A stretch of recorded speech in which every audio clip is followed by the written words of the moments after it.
مرحبا بالمتابعين الأوفياء على قناتي بشرى إسبانيا، قناتي دائما متنوعة ووصفاتي سهلة وبسيطة. ما تنسونيش من اللايك والاشتراك والبارطاج وتعاليق محفزة. وفقكم الله جميعا.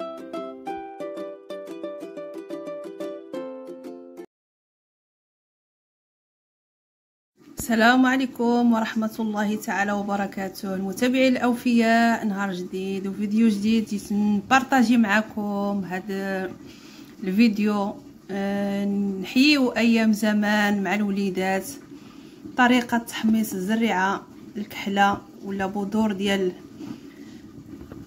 بذور عباد الشمس، يعني بطريقة منزلية على اليد.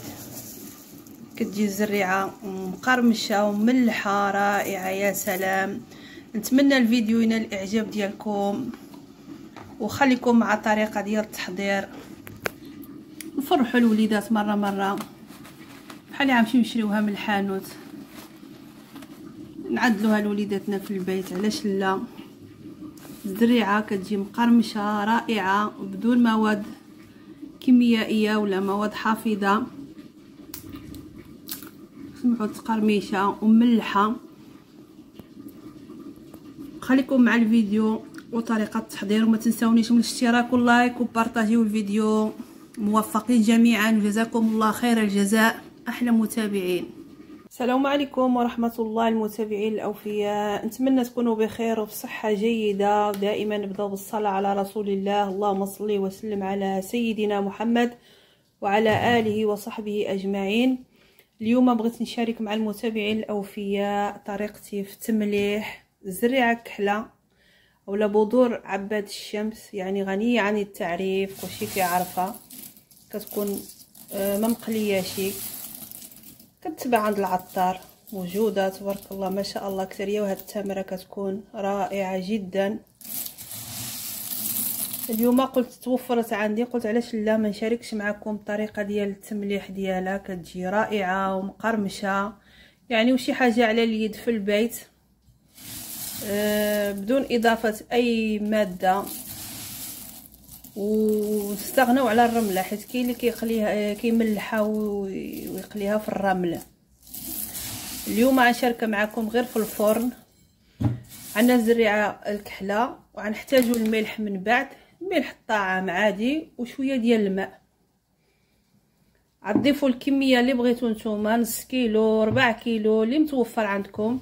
الفرن عندي ساخن، غنديرها في اللاطه اللي كتدخل الفرن قبل ما نضيف لها حتى حاجه، يعني هكا غندخلها الفران حتى كتحمص. هي كتسخن وانا كنروج، يعني ما تغفلوش بالتحريك عليها. ومن بعد نرجع معكم هكذا على هذا الشكل. فرغتها في اللاطه ديالي اللي غتدخل الفرن، يعني ضفت الكميه اللي بغيت انا، وهي في الفرن وحنا كنروجوها جيدا، يعني ما تغفلوش عليها باش ما تحرقش. هكذا المتابعين الاوفياء، الفرن راه ساخن، غنخليها يلا تسخن شويه وغنبدا في التحريك، يعني ما نوقفش يدي من التحريك. مره نشد، عاود نفتح ونحركها، عاود نشد عليها، يعني على هذا الشكل. يلا سخنت، نبداو نروجو فيها ونحركوها جيدا، بحال اللي كتحمصوا الدقيق ديال السلو ولا ديال السفوف، يعني بنفس الطريقه كتحمص معنا مزيان وما كتحرقش. دائما كنستمروا في التحريك باش منين نبغيو نملحوها تكون سخونه مزيان، باش كتدخل فيها ديك الملحه. ومن بعد عاود كنرجعوها شويه للفرن، متخليولاش الفران منجد باش ما تحرقش. من بعد جبدناها مباشره في الفرن، غنخويوها في واحد الاناء ولا البول. ردوا البال عندكم تحرقوا، راه السخون كيكون بزاف على هذا الشكل. وغنرشوها بشويه ديال الماء، تما كتكون سخونه كيفاش نبلوها غير شويه، ما تفزقوهاش بزاف. جربوا كيفاش كيطلع، باش من نعملوا الملح ديالنا يشبر في ديك الماء. نضيفوا 8 ملعقه صغيره د ملح الطعام ونحركوا، يعني صال عادي، وكنحركوا جيدا. تلبسنا ديك الملح فيها، وعنردوها في نفس اللاطه للفرن كذلك مع التحريك. هكذا كيعلمونا والدينا الله يطولهم في العمر. من هذا المنبر كندعي بالشفاء العاجل الام ديالي وجميع المرضى يا ربي. اللهم اشف مرضانا ومرضى المسلمين جميعا. اللي عنده شي مريض الله يشافيه، واللي والديه ميتين الله يرحمهم ويوسع عليهم ويدخل عليهم الرحمه والمغفره يا ربي. الله يسمح لنا من الوالدين صراحه. يعني كان اي حاجه كيعدلوها لنا في البيت كنشوفوا الطريقه كيفاش ديال التحضير.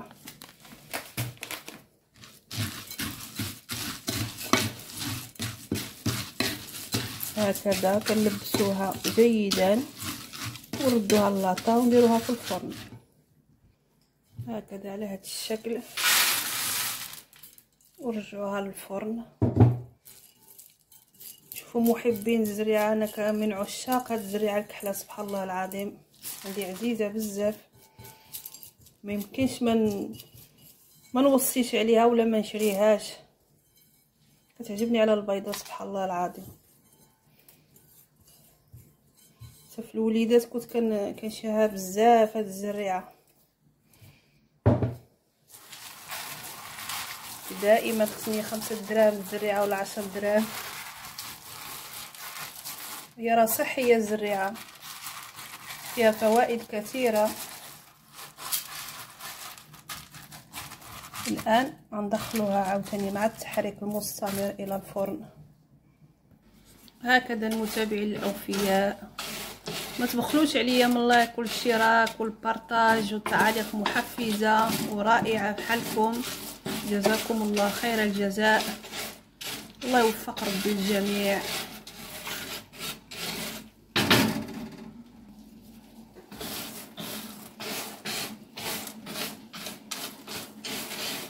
الزريعه ديالنا هي تحمصت، الملحه لصقت عليها وتلبست كما كتشوفوا، بلا مواد كيميائيه بلا حتى حاجه.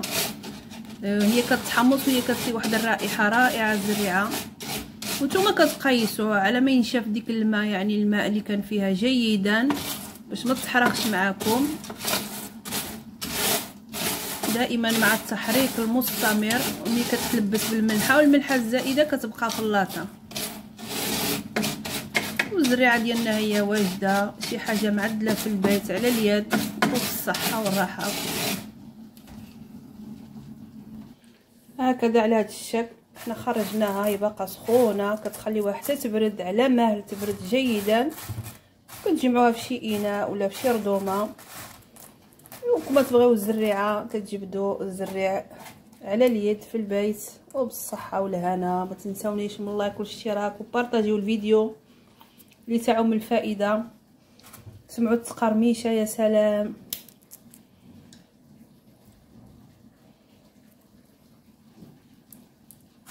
تعرفوها طيبه مزيانه.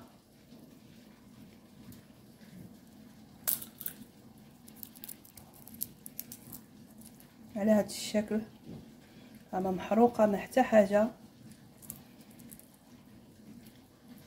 الزريعه ديالنا رائعه مقرمشه.